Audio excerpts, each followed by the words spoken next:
All right, guys, welcome back to Blake's Takes with my co-host, as always, Garrett. Hey guys, And it has been a while since we've released a podcast episode. I am aware of that. it has been a minute, but honestly, there hasn't really been like new stuff coming out recently. Not too many things. I mean, there's a lot of, enough movies that are coming out, but I feel like I'm seeing those by myself. So like I've just been doing reviews on TikTok and whatnot. Yeah. Like documentaries as well on Netflix and that kind of stuff. Yeah, I need to put some more time into watching those movies so we can do full reviews like this. Yeah. For like other movies that deserve attention as well. Exactly. I feel like we've been mainly doing shows on these kinds of reviews lately. But there hasn't been like a huge blockbuster release in a minute. And Things are in the works right now. Right. Things are in the works. She-Hulk is still in the middle of its, of everything. House of the Dragons, only 2 episodes in. Yeah. Can't really do a whole review on that. So there's going to be a lot to review later, but not for a while. Yes. Okay. But in the meantime, we have some great content as well because Garrett has finally finished Breaking Bad. Which is kind of a coincidence. It is a coincidence. For some reason, Breaking Bad has just been all over lately. It has. I feel like it's been trending a lot. It's resurfaced. You know why? It's because I feel like Better Call Saul just had its series finale. Okay. With this last season. Okay. And we'll get into Better Call Saul as well because the whole Breaking Bad universe. You got to get on Better Call Saul because that is some good shit as well. It is, and also I think the reason that Breaking Bad is such a hot topic right now is these freaking Minecraft memes on TikTok, bro. I don't get it. Like it works so they work so well. They're fucking hilarious. I feel like memes work so well with serious ass shows. I know. It's so funny. Bro, it's because the acting is so good. Yeah. Like they're so dedicated to what they're doing, and then you put it in just an absurd setting and it's hilarious. Which I feel like this is kind of ironic too, because didn't you tell me to get into Breaking Bad? And then I watched all of it. And I passed you, and then for some reason you just stopped at season 3. I think you're the one that told me to watch Breaking Bad. I think so, yeah. And then I went ahead and just blazed through it. Yeah. And then I started Better Call Saul, and I'm on season 5 of Better Call Saul. Yeah. So I've just blazed through this Breaking Bad universe that you told me to get into. Bro, because it's good. And then, I don't know. I've been bad about watching shows lately. Like, I used to, pick one show, and I was dedicated to that. And I would just keep watching it nonstop. And then now I've just been jumping around so much, and I don't like that I do that. But because there's so much out there. There is, and I get distracted, and sometimes I get bored. There was some slow, moments in Breaking Bad. Especially I think it was season 3. Season 3 when Jesse is going through his midlife crisis, trying to after Jane had just died. Yeah, okay. Spoilers, obviously, if you haven't seen Breaking Bad, that goes without saying. It's been out forever. Come on. But when Jane died and he was going to rehab and he was just he was just so depressed, and I was like, I don't want to fucking see this. And at that time, Walt was in the midst of his, meth making with Gus Fring's lab and everything. Yeah, so everything was just going smooth at that point. Yeah, there wasn't really a whole lot of drama going on, and that's where that was the biggest hump I had to get over. To continue Breaking Bad. Because in season 4 and 5, it just puts its fucking gas pedal to the floor nonstop. Yes. Okay, though. So give me your first impressions then on Breaking Bad. The finale? Just in general. I mean, it's a fucking amazing show. Right. I love the premise of it a lot because it's a very grounded and real story. Yes. Very believable. I mean, because in most cases, why do people turn to crime? Money. And they need money. For what? Health, because our healthcare system sucks ass and is expensive. Yeah, healthcare in the fucking U.S. is ridiculous. Yeah. So very, very believable that someone would do this, especially for the well-being of their family. Yeah. But as we learned, Walt, it wasn't necessarily just about that. He took some pride in this. Yeah, buddy. I mean, honestly, if I was that good at something, I would too. Right? Low key, I would too. Yeah, he was fucking top dog when it came to making meth. And after his whole life of just being shitted on and stepped on and always looked past, and now he's finally running the show. For real. He took this very personally. He did. I mean, 'cause not to mention how much money he got fucked over by by his friends. Yeah. What's her name? I can't remember his name. But the guy he made Gray Matter with. Yes. Yeah, he got completely fucked out of that company. Yep. I think I think it was he just took $5,000 or something like that. Right. Because he needed the money at the time. and obviously lost out on fucking millions of dollars. Yeah. All right, so let's start at the beginning of the show. So creator and writer Vince Gilligan wrote a fucking masterpiece with this whole universe, really. But what's crazy about Breaking Bad is that the writer's strike in 07-08 kind of saved the show. How so? So when Breaking Bad finally got the green light to go into production, it was supposed to have 9 episodes in its first season. But the writer's strike forced production to only do 7 episodes. And at the time, in that 9-episode arc, Vince Gilligan was going to kill off either Jesse or Hank as like a ballsy ending for the first season. Oh my God. So that writer's strike forced him to, rearrange the show as well in the story and kind of slow down some arcs, because they went back and was like, you know what, this is moving pretty fast for the first season. Yeah. So it forced them to slow down the arcs, and then ends up, everyone loved Jesse. Yeah, bro. People would have been pissed if they killed off Jesse. Oh yeah. So that writer's strike kind of saved the show. That's insane. Right? Yeah. And I mean, killing off Hank, I'm know. assuming that would be, due to him getting too close and like figuring out what Walt was doing.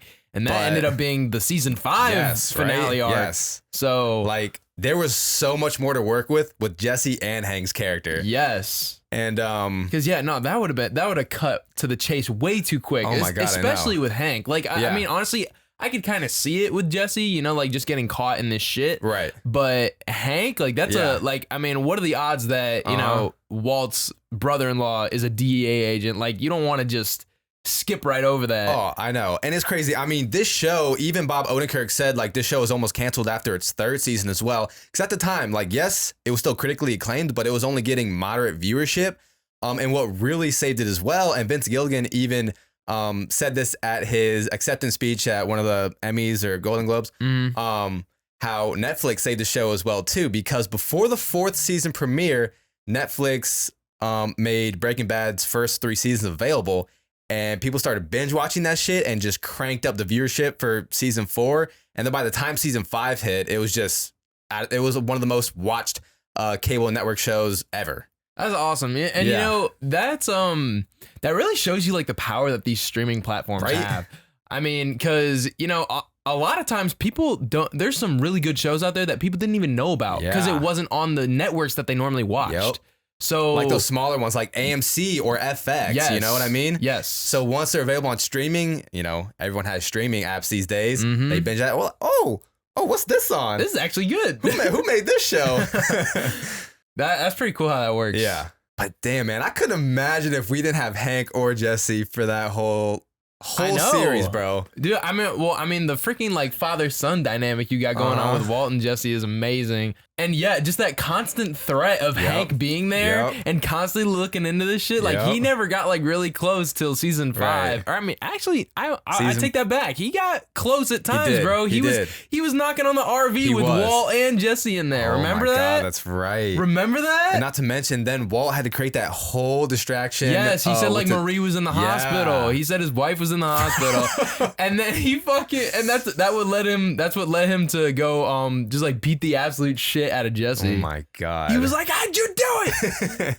In season 1 though, it was definitely really cool to see Walt's transition from this kind of, honestly, this giant pussy, literally just getting walked over by everybody he knows. All right, so I'm glad you brought that up. So let's just kind of go through the characters of the show. Yeah. We'll obviously start with the man himself, Heisenberg. Yeah. And yeah, like you were saying, first season, he was a bitch. He was a bitch. He just let people talk to him however they wanted and just didn't do shit. And freaking Bogdan would just work the shit out of him, and he never said anything about it. The one part that always makes me smile is that dickhead like stock dude who drove that BMW. Yes. And he stops at the gas station. He's like, oh, fuck this dude. Yeah, he saw him earlier in the episode when he went to the bank. And he just, everything about this guy was just an absolute asshole.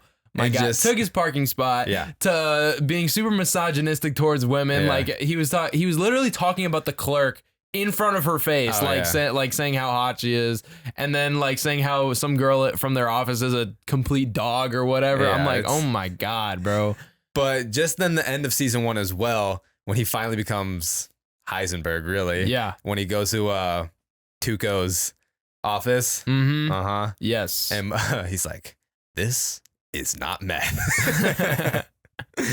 Oh my God, that was a great scene. And he shaved his head. And he shaved his head, and then season 2, he starts growing that goatee. Mm-hmm. Infamous, famous, however you want. Yeah, I mean, I don't know what you want to call it, infamous or famous, but yeah. So Walt clearly starts off as a protagonist, and this is something Vince Gilligan wanted to do something different as well. Is that, you know, in your shows, you usually have your protagonist stay the protagonist. Yeah, and they're always the good guy, right? Really. And so what he wanted to do, and clearly what he made happen, was have his protagonist turn into the antagonist, and, you know, question who were you gonna root for at the end? Like, do you still want to see this antagonist now come out on top? Dude, I'll tell you what. In season 5, I fucking hated Walt. Really? I fucking hated him. Dude, everything he did was just so selfish. Yes, very selfish. And cruel, and you know, just with absolutely no regard for what is gonna happen to anybody else. And I was honestly like shocked. Really? I mean, like, you could see this transition happening. Yeah. For him to go from, you know, our protagonist who's literally doing this because he wants his family to be well off financially after he's gone, especially, you know, he doesn't want them to be in debt paying for his cancer treatment because it's so expensive. And then for him to just go from that to just like wanting everything and honestly killing everybody who like stood in his way, basically. And you know, with people like that, they just keep finding excuses or to make it okay. It was always the broken record for Walt was I did this for the family, and after this it's no more. Right. It's no more after this. and then Jesse, you know, he got sick of hearing his shit because he was like, you keep saying that. It's no more after this. Like, just one more, or it had to be done. Like, he kept saying those same lines, and Jesse got sick of that shit. And then that's when he was like, he can't keep getting away with this. Another meme now. Bro, there's so many memes coming out of Breaking Bad. But yet, even though there's so many memes about Breaking Bad, you don't take it any less serious. No. Because, you know, usually when memes come out with shit, you're like, okay, now when I see this, all I can think about is that meme or that joke. Yeah. But you still take this shit serious. No, man. when I see those, honestly, whenever I see those memes, it makes me want to go watch that. It makes me want to go watch that scene again. Literally, honestly, since these memes came out, like, I'll be on YouTube just scrolling through Breaking Bad scenes now. Yeah. But yeah, so obviously, yeah, you hated Walt in season 5. I'm not gonna lie though, I still wanted him to win. I did, because honestly, like, I felt for him, even though yes, he was selfish, and I think at times, like, maybe I can be selfish, so maybe I could like relate to that and just, you know, get sick and tired of people thinking they can, you know, walk on you and stuff. See, and I agree with what you're saying. Yeah. Like, you know, that was like kind of Walt's whole thing is like, this, like I said, this was a pride thing. This was about him finally like taking control. Yep. But you're telling me he hadn't taken control at that point, bro? He's been making millions of dollars. He's been making all this money. You know, he's been breaking the law. He hasn't been getting, you know, it wasn't like he was still working at Bogdan's, you know, washing his fucking student's car and getting disrespected by his own students after he just had to wash his dude, that shit was so bad. Right? And so, you know, he clearly had already made a leap from that to where he was now. And at this point, it was just egregious. Like, he didn't need to do that. Heisenberg, man. Heisenberg. Bro, like, he didn't need to fucking kill Mike.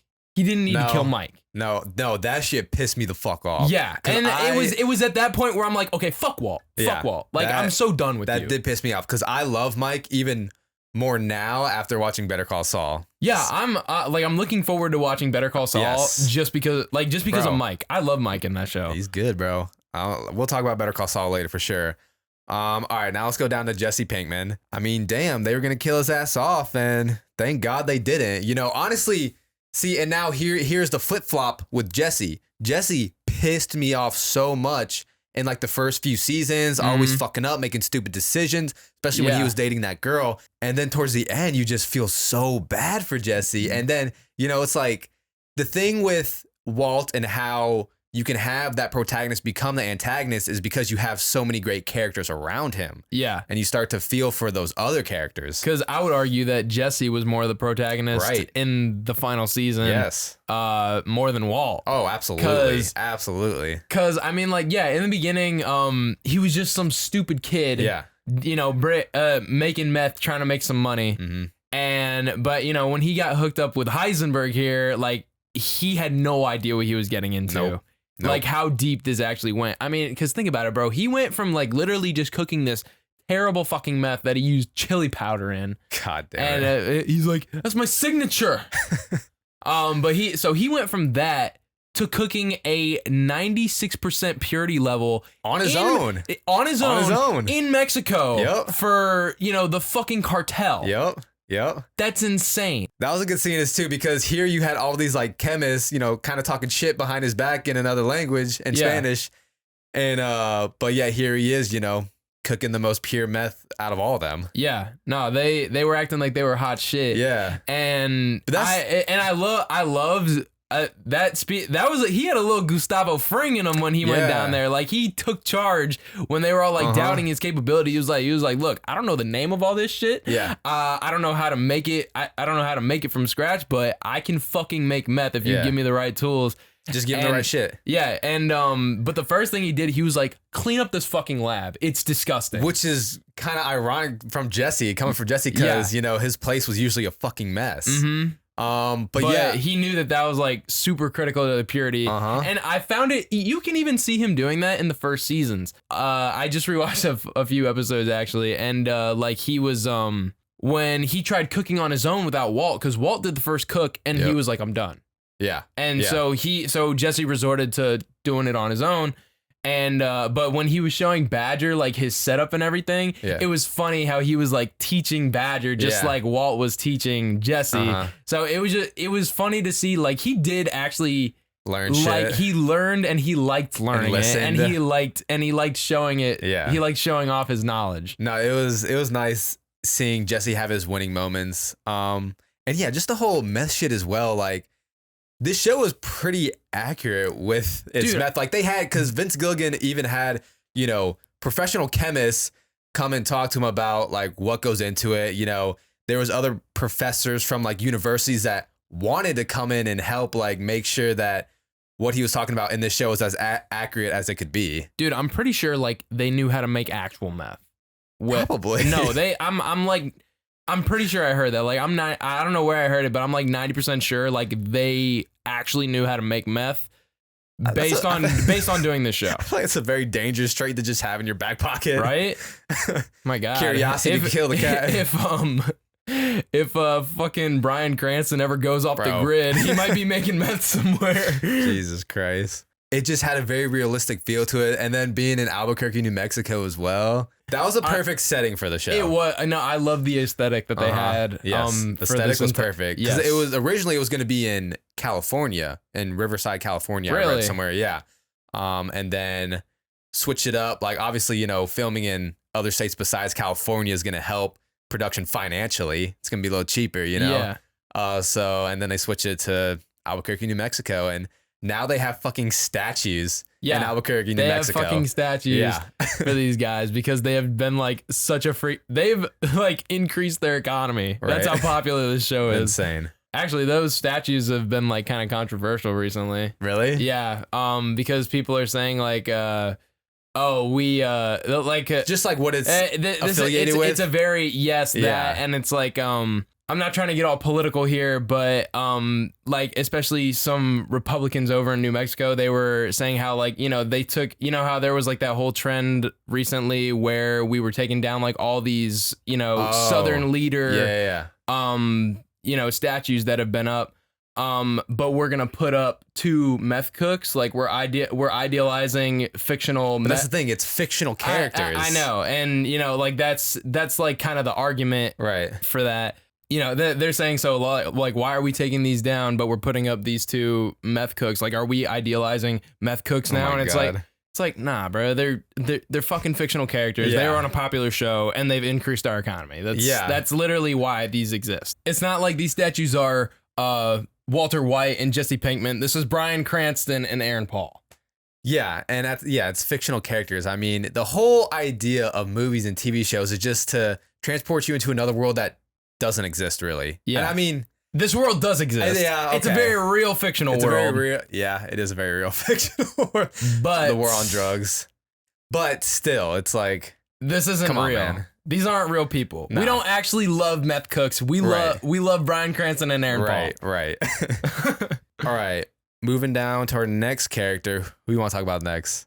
Next, let's talk about Hank. Hank? Okay. Yeah. Okay, Hank. You know, I actually just started seeing Hank in Better Call Saul. He comes in on season 5. That's cool that he comes in towards the end. I know. I was so happy to see Hank. I was so happy to see him. So, I mean, honestly, Hank kind of like annoyed me in the beginning, Right? in the beginning seasons. Right? I was like, Yeah. because it's odd, like how curious he actually is. Like, I don't know, he was just always where he shouldn't have been. Right? And so it was like kind of pissing me off. Sticking his nose where he didn't need to be. I know, and you know, which I found really funny because, like, yes, he is a DEA agent, Right. but why are you always in the wrong spot? I don't know, just like, and like, you're telling me Walt is like the only meth cooking operation going on. Like, there's not other shit you could be looking into. It's so I don't know. I was like, why the fuck are you always where your brother-in-law is, Bro? At the end, season 5. I was like, fuck, I really like Hank. And his acting was fucking great. Yes, it was. Oh my God, especially in the garage. Bro, that was a good scene. That was a great fucking scene. Oh my God. That, and I mean, when he died, that was a great scene as well. It was. I mean, and it showed you really, because at that time, you didn't really think of Hank as the smartest one out of the batch. And Bro, so but he was fucking smart. He was smart, but like he had his smartest moment in his final minutes, and Walt had his dumbest in his final minutes. He's like, you know, Walt, you're the smartest guy I've ever met, but you're too stupid to realize he made up his mind 10 minutes ago. Yeah. Like Walt. That was my favorite line from Hank. Right. And as much as Walt had been in this game now, you know, with drugs and everything, he didn't understand people. No, that's the thing. And Hank has been doing this his whole life. Like, he's in a DEA. He knows how these people operate. Yeah. You know? So, and you know, that's where I think it really goes to show you, like, experience. Yes, experience. Yeah. And you know, as much Walt, just because he knew the chemistry, he had like him knowing the chemistry made him have this like giant inflated ego. Yes. You know, like he just thought he knew everything there was to know. And even you even see this in the beginning of the show when he's talking to Jesse about selling the meth. Jesse told him, he was like, you may know the chemistry, but you don't know jack about slinging dope. Right. Like he did, like, because he really didn't. Like, because you know, like, hey at guys, first, you want to buy some meth? Literally, at first it was just Jesse on the streets selling their product. That was the only distribution they had, and Walt was getting all upset. Like, what is this? $1,200? That's it? Yeah, it's like, it's gonna take some time, man. Yeah, it's like, it's just me. You can't just. I've been selling it a tenth at a time. Yeah. Because what's crazy too is like experience really does come into play with these characters, because even though it's 5 seasons, the whole show only takes place like over 2 years, I think. Yeah, no, it's like 2 years. Yeah. Yeah. So, which is pretty crazy. It's pretty crazy. A lot happens in those 2 years. Yes, it does. And he rises to the top quick. Yeah. That is really weird to think about. Honestly, I'm kind of like, I don't know the exact timeline, like from when he started cooking meth to when he's already working for Gustavo. Yeah. Like, I'm curious what that time frame is. I know. All right. Speaking of Gustavo, let's get to Gus Fring. Gus Fring, baby. Giancarlo Esposito. Dude, man plays some of the coldest villains. He plays every villain, bro. Every show he's in, which I don't really see him as a villain in like The Boys. I mean, even though he technically... everyone's a villain in The Boys, really. I wouldn't say he's the villain in that. Honestly, one thing that holds true is like he's just a driven person, willing to do whatever it takes to accomplish his goal. Yeah, that. So that's like kind of, you know, exactly where he lies in every single role that he plays. Yep. You know, you got him in The Boys, Breaking Bad, Better Call Saul, Mandalorian. Moff Gideon as Moff Gideon. Mm-hmm. He's even Lex Luthor and Harley Quinn. I forgot about that. Yeah. The man just knows how to play a villain, though, bro. He does. He is so good. I wouldn't. Except that one is like, Harley Quinn is so like It is. It's so like, minuscule. It's so funny that it's like I wouldn't even consider him, even though he's playing a villain. He's not really a villain. Yeah. But man, I just love also that he's able to, speak another language as well, and Spanish, and it just offers so much more to these characters as well. Yeah. He was born in Italy. He was? Yeah, he was born in Italy. That's why he has that name, Giancarlo Esposito. Oh, shit. Yeah. I didn't know that. And Italian and Spanish are very similar. Right. So yeah, I mean, him being able to speak another language just offers so much to his character, bro. It does. And it fits so well in this world. It does. Honestly, maybe I freaking love actors that speak another language. Like, I mean, look at freaking Christoph Waltz. Yes. I love it. It makes it so much more authentic. Yeah, it does. It really does. But yeah, the man is just so calculated, like with everything he does, and you never know if he's gonna snap or not. Like, I was just watching this episode in Better Call Saul where, some shit was going down. He wasn't happy, and he's at his restaurant, Los Pollos Hermanos, iconic restaurant. But I was just like, bro, I don't know if he's about to snap and kill someone, or if he's just gonna sit back and like, or if he'll turn on that like fake smile. Right. Yeah. Yeah. And like, which one is more menacing? I don't know. Because honestly, when he puts on that fake face, sometimes that's more terrifying. Sir. Because like, I don't know what's going on in his fucking head. If you have a complaint, please put it through our email system. I'd be happy to refer you to our website. He's just or so if he's going to good. be like, you are done. Fired. And I mean, the whole plan of how he killed Helado, the head kingpin of the drug cartel. Oh, yeah. Yeah, that scene. Dude, he again, willing to do whatever it takes to accomplish his goal. He poisoned himself to poison him. He did. Because he knew he would never drink it unless he also drank it. Yup. Man just knows the next step, bro. He's always a step ahead. But then again, he's always thinking a step ahead because he literally had a medical like tent set up so he could be treated immediately. Damn. I felt bad for Mike in that situation because they wouldn't even look at Mike. They wouldn't, because Mike was bleeding out in that scene.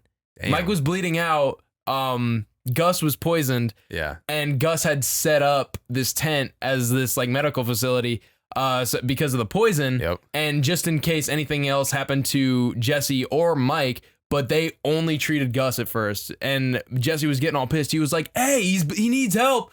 And they were like, this man pays my salary. Wow. Yeah. Wow. I was like, you're an asshole, but I see where you're coming from. Oh my God, especially in this kind of world and that kind of business. Mm-hmm. Jesus Christ. Oh yeah. And then once like Gus was finally stable, they took care of Mike. Oh my God. But he had everything, bro. They had matches for Gus's blood, Mike's blood, and Jesse's blood. God damn. Dude, he thought of fucking everything. That's crazy. All right, next character, because since we're talking about Mike as well, Mike Ehrmantraut. I fucking love him, bro. Played by Jonathan Banks. Bro. Dude, man was going, he's so old, but he was going so strong in this show. I know. Like even in Better Call Saul, like he's still old as hell, but he kicks ass, bro. He's a badass. He is a badass. And you especially start to feel for him even more in his character in Better Call Saul. Like he is a huge character in Better Call Saul. Mm-hmm. And the perfect right-hand man for Gus. Mm-hmm. Yeah, no, he, ruthless, willing to get shit done, loyal to a freaking fault. Loyal, but he also had some morals as well. Yes, he had his principles. He did, which is why I think he's a really respectable character. And Gus knew that too. Yeah, you know, and I think that's why Gus liked him, because Gus has his principles as well. Yes. You want to do Saul Goodman? Oh fuck yeah, Saul Goodman, bro. I fucking love Saul Goodman, bro. Now that is what you call a stagnant character. That man does not change the entire time. He is just him.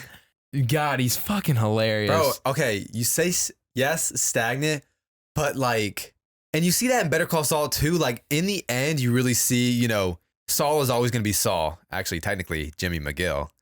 Jimmy's always going to be Jimmy. Oh, yeah, that's right. But he has his moments, especially in Better Call Saul, where you're like, okay, you do feel for this character. And I think you start to feel for him a lot more, obviously, when he gets his own show, because, just got a lot more to work with. Yeah, and, he's the star. Right. But yeah, Saul Goodman and Breaking Bad, at least though, he offered some good comedic relief as well. He did. Yeah. I thought it was funny how he just had like all these connections, bro. He had a fucking guy for everything. Bro, even that one scene, he was like, he's like, how do you know this? He's like, I have a guy that knows this guy that knows the other guy.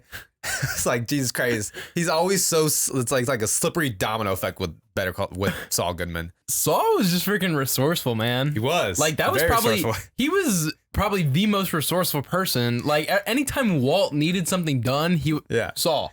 Like, every time, he just pick up the phone and call Saul. Did you know you have rights? Saul? Did you know you have rights? The Constitution says you do. And so do I. Better call Saul. He offered some great funny moments when he would always be in those interrogation rooms with his client and Hank. Yeah. Dude, he was great. He would just like constantly berate them for like he's like I'm not here. Like, he doesn't have a lawyer. He doesn't have proper representation. Right, he would just say everything by the book so much to the point where it was funny. But he knew every little single loophole as well. He did. Like, and honestly, you know, that's what a good lawyer is. No, he's a scumbag. But he's a good ass lawyer. He was a fucking good lawyer. He is a good lawyer. He know how to get his clients off. And you see that progress more in the show Better Call Saul as well. You see him start to develop like, what clients he wants to start representing and it leads to like the clients that you see him represent in Breaking Bad. You know, he wants to help the more low income people of Albuquerque, New Mexico, you know? Yeah, he doesn't want those top clients. He doesn't want to represent those, you know, rich corporate businesses who are just gonna do whatever it takes to get what they want and step on the little guy, you know? Yeah. He wants to help the little guy. Because he is the little guy. He is the little guy. We kind of we got to talk about Skylar. Where's the money, Skylar? She's actually a very big part of the show. Okay, she is. Did she piss you off? In the beginning, yes, more so. I mean, in the beginning, actually, yeah, no, she was oblivious in the beginning, right? Because I feel like, I mean, she was definitely like, I felt Walt when he was getting annoyed with her, like wanting to be so specific with the story and like, you know, just like being overly cautious. But you know, it's also understandable. I think she behaves exactly how you would expect a wife to behave in this situation, especially if they choose to go along with it. Yeah. Like, she's like, I'll go along with it, but we're going to be fucking careful. No lie. Honestly, I could kind of see Armand behaving exactly how she did. Oh my God. I mean, think about it though, because Walt does put her in a pretty tough predicament. Yeah. That's a lot to ask for of someone. It is. It is. And I mean, honestly, he wasn't even really asking for it. Like, he just wanted her out of the way, but she just kind of like figured it out because, you know, he couldn't sometimes. Well, he couldn't keep up this double life. No. Where's all this money coming from too? I mean, he did hide the money pretty good, but you know, some points where it's like, you know, okay, where are these donations coming from? Yeah, for his treatment. That was a good way to get the money though. Another Saul Goodman moment. Yes, it was. Man is resourceful. He is. But damn, yeah, that famous scene of when Walt's under the house looking for the money. That is a good fucking scene. Where's the money? Damn, there are just so many good episodes in Breaking Bad. What's the best episode to you though? What is your favorite episode in Breaking Bad? It's got to be like season 5, episode 14.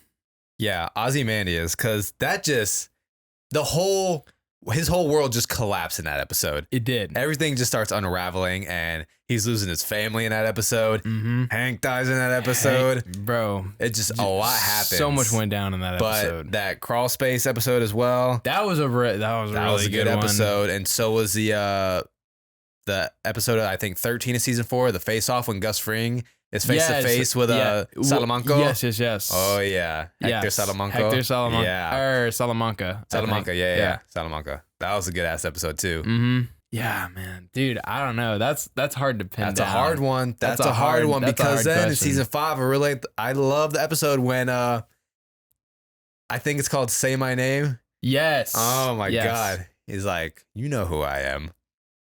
Now say my name. Heisenberg. You're goddamn right. And when they were talking with that guy, he was like, cartel got Fring. And then he looks at Mike, and Mike's just like, bro, let us know in the comments what you think the best episode of Breaking Bad is, because that's a hard answer. That is a hard answer. Now, here's another question as well for the fans. I know you haven't seen Better Call Saul yet, and me personally, I haven't seen all of it. I'm on season 5 right now, so I still got the last season to see. But I want to know, what do y'all think is better, Breaking Bad or Better Call Saul? Because I don't think it's as clear cut of an answer as you would think it'd be. Yeah, everybody's gonna be like, "Oh, it's Breaking Bad, Breaking Bad, Breaking Bad," but just because of how like famous that show is, but and Better Call Saul is popular. It is, but not as popular as Breaking Bad. I feel like. But Better Call Saul does have a lot of stands, and a lot of people do give it some great critical acclaim. Like, it is a very, very critically acclaimed show. Doesn't it have like more critical acclaim than Breaking Bad? I think it might, to be honest. I think it does. And the last episode in Better Call Saul has the highest IMDb rating of any episode ever. Me, myself, I'm still kind of conflicted on what's better as well with Breaking Bad and Better Call Saul. And obviously, I can't give like a true opinion until I finish Better Call Saul. But I mean, just from what I've seen in the 5 seasons that I've seen so far, it's like, I think there's better characters in Better Call Saul than there is in Breaking Bad. Because I mean, not only do you have some characters come in from Breaking Bad and Better Call Saul, but we get to see more of them. And we get to see more. So we get to see more of Mike Ehrmantraut. We get to see more of Gus Fring. Obviously, Saul himself, obviously. But then you give us characters like Kim Wexler, which I know her character is probably the more boring out of the bunch, but I mean, it still finds stories that make her character interesting. You have Saul Goodman's brother, Chuck McGill, which obviously, you know, Saul Goodman's real name is Jimmy McGill. So yeah, his brother. And there's a whole story there that's very interesting to Jimmy's character. That's pretty cool. Saul's character. I get it. Yeah. And then we get more of Nacho. You remember Nacho in Breaking Bad? We get a lot more of him. Damn. And I really like his character. And we get Lalo Salamanca as well, played by Tony Dalton, who was the, what's his name? He was in Hawkeye. You know, the fencing dude with the mustache? Oh. Jacques or whatever. Yeah. Yeah. Oh, he is a badass in Better Call Saul. Shit, okay. He is a badass. He is really good in Better Call Saul. That whole Salamanca family, bro, they are just a bunch of badasses. So, honestly, I think Better Call Saul does have a deeper depth of better characters. As a show, I still can't give an honest opinion until I've seen it all, but let us know what you think. Breaking Bad or Better Call Saul? Before we wrap up our review of Breaking Bad, there is one character I have to say I fucking hate. Okay, so your least favorite character? My least favorite character, and it is Marie, bro. Hank's wife. Dude, Marie, she's just always in Skylar's business. Way too much. Like, I mean, I get you can be a concerned sibling, right? But bro, she is just all up in there with like absolutely no regard for, you know, invading her personal space. Also, she just thinks she's like, she thinks she's so perfect. Like, she puts herself on a pedestal. Dude, I do remember that. Dude, she is so annoying with that. It bothers me so much. And she'll do that, and she's such a hypocrite, and then she'll go and like shoplift and steal. And remember that whole thing when she, instead of like, you know, when she like starts getting stressed, instead of like smoking a cigarette or doing something a normal person would do, she shoplifts and steals. Like she was going to open houses and stealing shit from the open houses. Oh my God, that's right. Yeah. Damn, I kind of forgot about that. And actually, while your husband's a DEA agent. Yeah, and that was the other thing. Hank like was able to get her out of like so many of those situations. But Vince Gilligan actually uses he uses color a lot in the show, and you can notice it. Like one thing I noticed, especially in season 5 with Marie, always with the purple. Always with the purple. And I was like, why the fuck is she always wearing purple? Like in her entire house, covered in purple. And the reason that is purple is like the color of royalty.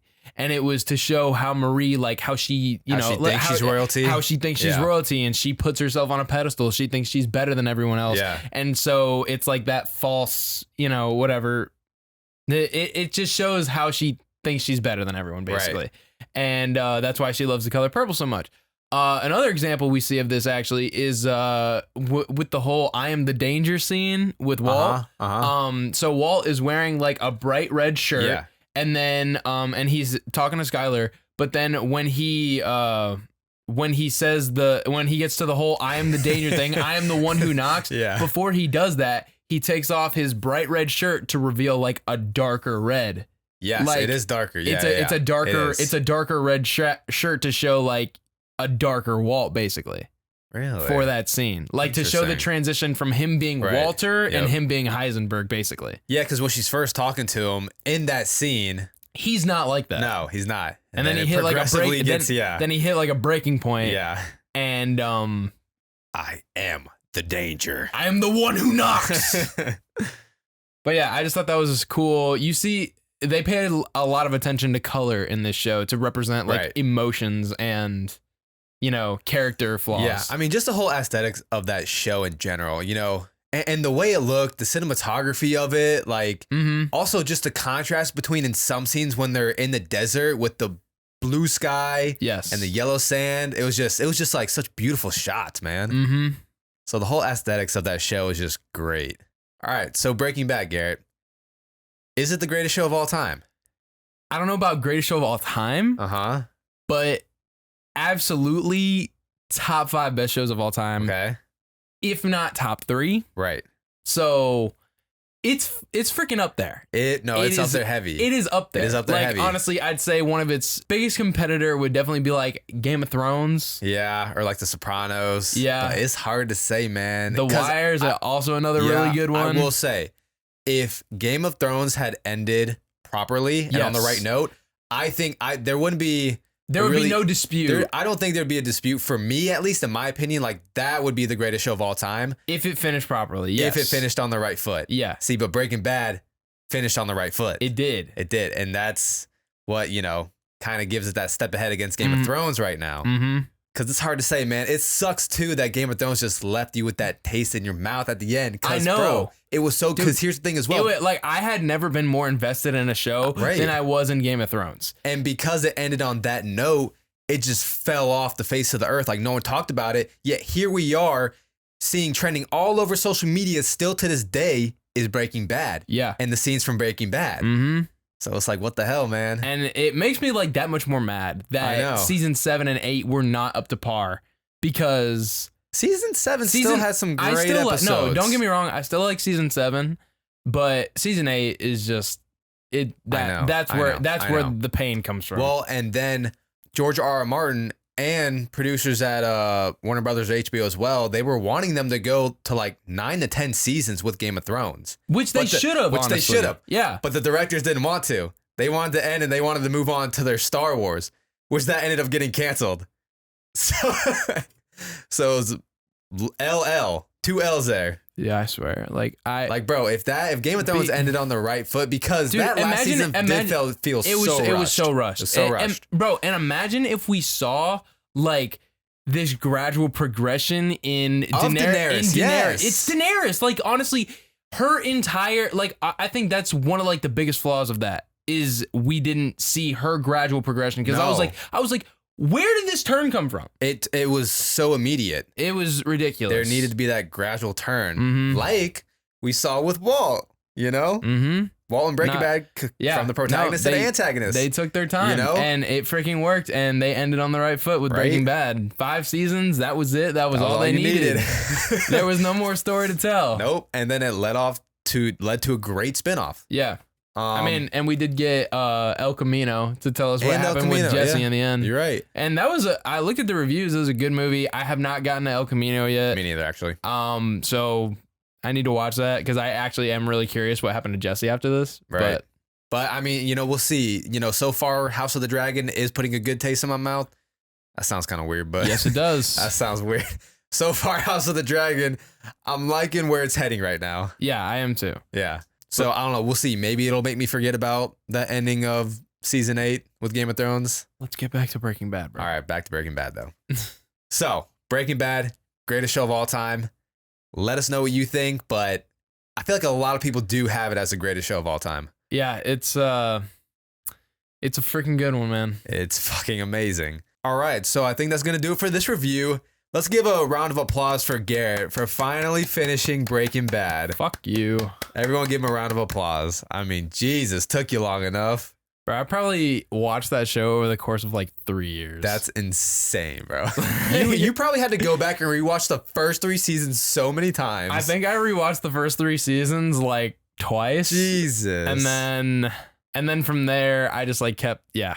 Oh my God. It was funny. It was so funny too, because I was like so motivated to finish it the second time when I rewatched the first 3 seasons. I was like, all right, I'm gonna fucking make it all the way through. And I made it to like the exact point. And then you stopped again. And then I stopped again. Oh my God. You probably know the first 3 seasons like the back of your hand, bro. I probably do, it's insane. honestly. Oh my God. That's why you remember so damn much. You have to rewatch it so much.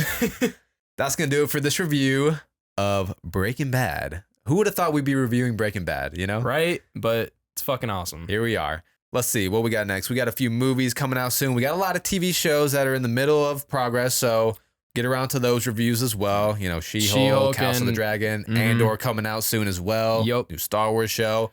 So definitely going to have a lot to review this fall and a lot of horror movie stuff that we're going to be talking about this spooky season as well. That is coming up as well. So I'm very excited for that. Yep. That's going to do it for here. We'll see you guys next time on Blake's Takes. And as always with me, my co-host Garrett. And peace out. See you next time. See you guys.